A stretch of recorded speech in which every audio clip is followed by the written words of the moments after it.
안녕하세요. 저 마이크 샀어요. 오늘은 제가 트레이닝 방법에 대해서 얘기를 해볼 건데, 원래 팟캐스트 하면서 이제 진지한 얘기는 안 하려고 했거든요. 사람이 너무 진지하면 재미없으니까. 근데 이제, 최근에 뭔가 효율성에 대해서 생각을 많이 하게 됐거든요.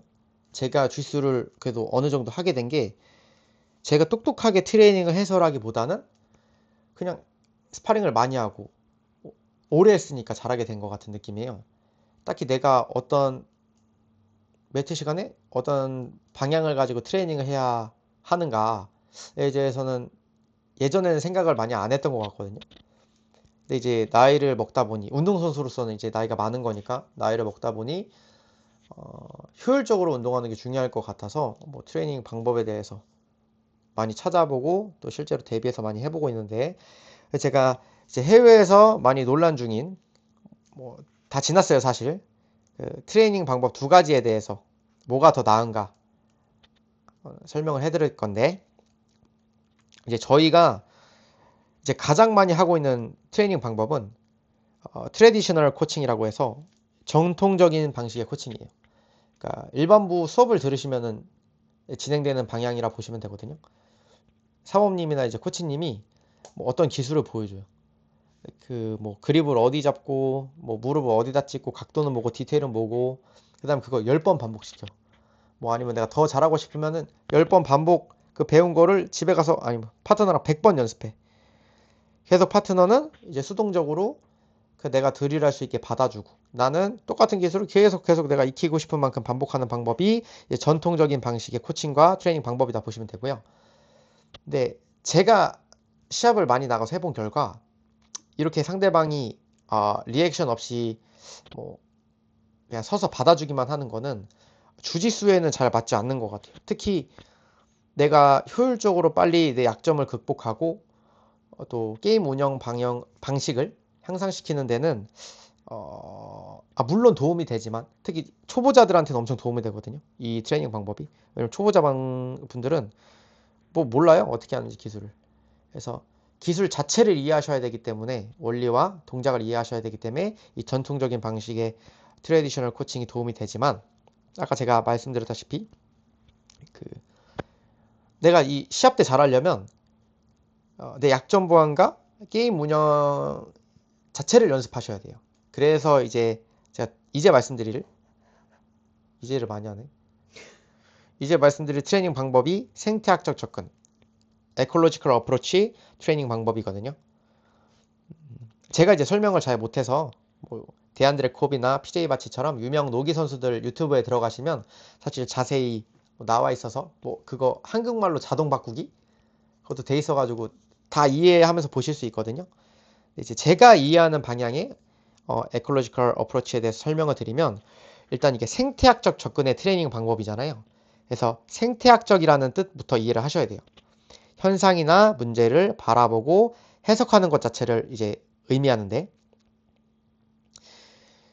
주짓수에서 수입 상황, 뭐 내가 상대를 뒤집고 또 패싱 상황, 상대의 다리를 치워내서 유리한 포지션 잡는 거에 대한 그런 현상, 또 내가 서브 미션을 어떻게 벗어나고 어떻게 걸 거에 대한 문제, 이제 자체에 엄청 자주 노출되는 게 1번으로 중요하다 생각하고, 두 번째로 중요한 거는 문제 해결 능력을 드릴처럼 딱 하나로 정해서 하시면, 내가 예상하지 못한 상황을 만나게 됐을 때 크게 당황들을 많이 하세요. 이건 내가 수업 때 안 배웠는데. 그래서 뭔가 체육관에서 코치를 하다 보면 사범님 이거는 안 배운 상황인데요. 근데 제가 모든 상황을 사실 설명하는 건 불가능하다고 생각하고, 왜냐면 실전은 불확실성을 가지고 있거든요. 그래서 일반적인 모양의 드릴만 연습하시면 상대방이 그동안 드릴 했던 거에서 다르게 움직이면 그냥 고장나 버리시는 경우가 많아요. 뭐 쉽게 얘기하면 자기주도 학습처럼 내가 어떤 기술을 해석하고 내가 어떤 상황의 문제 해결법을 이제 만들어 보는 훈련법을 이제 생태학적 접근이라고 뭐 부르는데, 제가 이제 자세히 어떻게 이제 훈련하면 되는가에 대해서 제가 말씀을 드리면 생태학적 접근의 훈련법이 선수들한테 도움되는 이유, 뭐 일반 취미로 하시는 분들도 뭐 시합 나가시는 분들한테 도움이 되는 이유는 첫 번째는 약점 보완이 좋아요. 예를 들어서 가드가 약하신 분이 있다고 가정해 볼게요. 가드가 약하신 분들은 이제 본인이 잘 뚫리시는 이제 특정 구간이 있을 거예요. 뭐 상대방이 스텝 패스를 못 치면 잘 뚫린다거나 양 바지깃을 잡혔다는 거죠. 혹은 뭐 하프가드 압박을 당하시면 잘 뚫린다거나. 근데 이제 레벨이 높아지시면 실제 5분 스파링에서 비슷비슷한 상대를 만났을 때 위협적인 상황을 마주하시는 게 1분도 채 안 될 거예요. 뚫리는 건 사실 순간적으로 뚫리시잖아요. 뭐 길어야 스크램블이 뭐 30초에서 긴 거에 30초도 뭐 10초 안에도 뚫릴 수 있는데 내가 일반적인 드릴만 하면 제가 연습하지 않은 동작에 대해서 이해도가 없죠. 그리고 내가 스파링만 하면 강한 강도의 스파링만 하면 똑같은 거 계속 당해도 왜 당하는지 잘 이해하기가 힘들어요. 왜냐면 그 순간은 내가 10초밖에 연습할 수 없거든요. 내가 연습하고 싶은 게 뭐 제가 방금 말씀드린 리커버리가 됐든 아니면 특정 가드 수입이 됐든 내가 이걸 스파링 때 연습을 하려 하면 아무리 파트너가 잘 받아줘도 뭐 10초씩 할 수 있어. 10초씩. 왜냐면 10초 이용해서 내가 수입하면 다시 탑이 되니까. 그 기술이 이제 여러 번 연습하기 힘들죠. 그래서 포지션 스파링이랑 비슷한 개념이라고 이해하시면 되는데 그럼 포지션 스파링만 하면 되지 뭐 생태학적 접근이야 뭐 이렇게 생각할 수도 있는데 생태학적 접근의 훈련은 제약을 많이 걸어요. 이제 포지션 스파링을 더 많이 찢는 거죠. 예를 들어 포지션 스파링도 내가 두 가지 분류로 나눌 수 있어요. 첫 번째는 이제 제가 훅가드를 많이 쓰니까 훅가드를 많이 스파링 때 쓰는 걸 연습하고 싶어. 포지션 스파링 때. 그러면 훅가드를 세팅하는 것까지만 잘라서 연습할 수가 있겠죠. 저희가 오픈가드에서 가드를 시작해서 혹은 가드풀로 주짓수 스파링을 시작해서 내가 좋아하는 뭐 벨트 그립, 뭐 훅 스윕 셋업이라거나 뭐 칼라인 슬리브 뭐 그립의 스윕 셋업을 하시면 끝나는 거예요. 다시. 그럼 내가 3분을 훈련을 하든 5분을 훈련하든 온전히 그 가드의 셋업에만 3분 5분씩 트레이닝 할 수가 있는 거죠. 그 상황에 많이 노출되게 되는 거고 또 오픈 가드에서 시작했다는 거는 내가 그 불확실성을 체험하면서 내가 원하는 상황을 만들었다는 거잖아요. 그래서 이제 불확실성에 노출이 많이 되기 때문에 문제 해결 능력도 향상이 되신다. 보시면 되고요. 뭐 두 번째로는 이제 피니시하는 상황. 이제 이것도 선수로서 제일 중요하다고 저 생각하는데 가장 중요한 것 중에 하나라고 생각을 하는데요. 그 블랙벨트 경량급 시합을 보시면 알겠지만 거의 2점에서 어드 하나로 끝나거든요. 2점 차나 어드 하나 차이. 왜 그러냐면 그 예쁘게 그립을 잡혀도 스윕을 안 줘요. 어떻게든 손을 바닥 짚고 다리를 일어나서 뭐 다시 싱글렉 뭐 테이크다운 상황을 만들어서 거기서 버티고 근데 시합이 10분이라고 치면 그 상황은 마지막에 1분에서만 나오거나 아니면 끝에 30초에서만 나오거든요. 그래서 내가 스파링을 10분을 잡고 연습을 했다고 치면 일반적으로 꼭 내가 득점을 낼 수 있는 상황, 득점을 만들 수 있는 상황을 실제로 연습하는 시간은 2분 미만인 거예요. 그 전에는 내가 뭐 가드를 세팅하고 가드를 셋업해서 뭐 각도를 만들고 뭐 상대를 속이고 페이크 동작을 하고 힘싸움을 하고 이 시간에 거의 한 7, 8분을 쓴다는 거죠. 그래서 이제 절대적으로 노출되는 시간이 적잖아요. 절대적으로 노출되는 시간이 적다 보니까 피니쉬에 대한 숙련도도 떨어지실 테고 또 다양한 문제를 만나보기에 아까 전에 제가 말씀드렸다시피 절대적 시간이 적으니까 상대적으로 지금 제가 얘기한 그 포지션 스파링을 한 사람에 비해서 많은 상황을 마주쳐보지 못했겠죠. 그래서 내가 이거 피니쉬를 못한다고 해서 피니쉬 하는 드릴만 연습하면 어떻게 되냐면 또 이제 전통적인 코칭으로 돌아가게 되는데 그 상황이랑 조금이라도 다른 상황이 나오게 되면 리액션을 못 하세요. 왜냐면 내가 드릴하는 그게 아니거든. 파트너가 내가 드릴했을 때 이렇게 움직여줬는데 얘가 그립을 다르게 뜯어. 저는 패닉이 오는 거죠. 난 이렇게 연습했는데 왜 다르게 움직이지? 저도 이제 그렇게 뭔가 시합 때 많이 돼서 많이 당황하고 졌던 것 같은데 그래서 생태학적 접근으로 뭐 포지션 스파링에 대해서 셋업 따로 또 핀시 따로 이렇게 훈련을 하시면은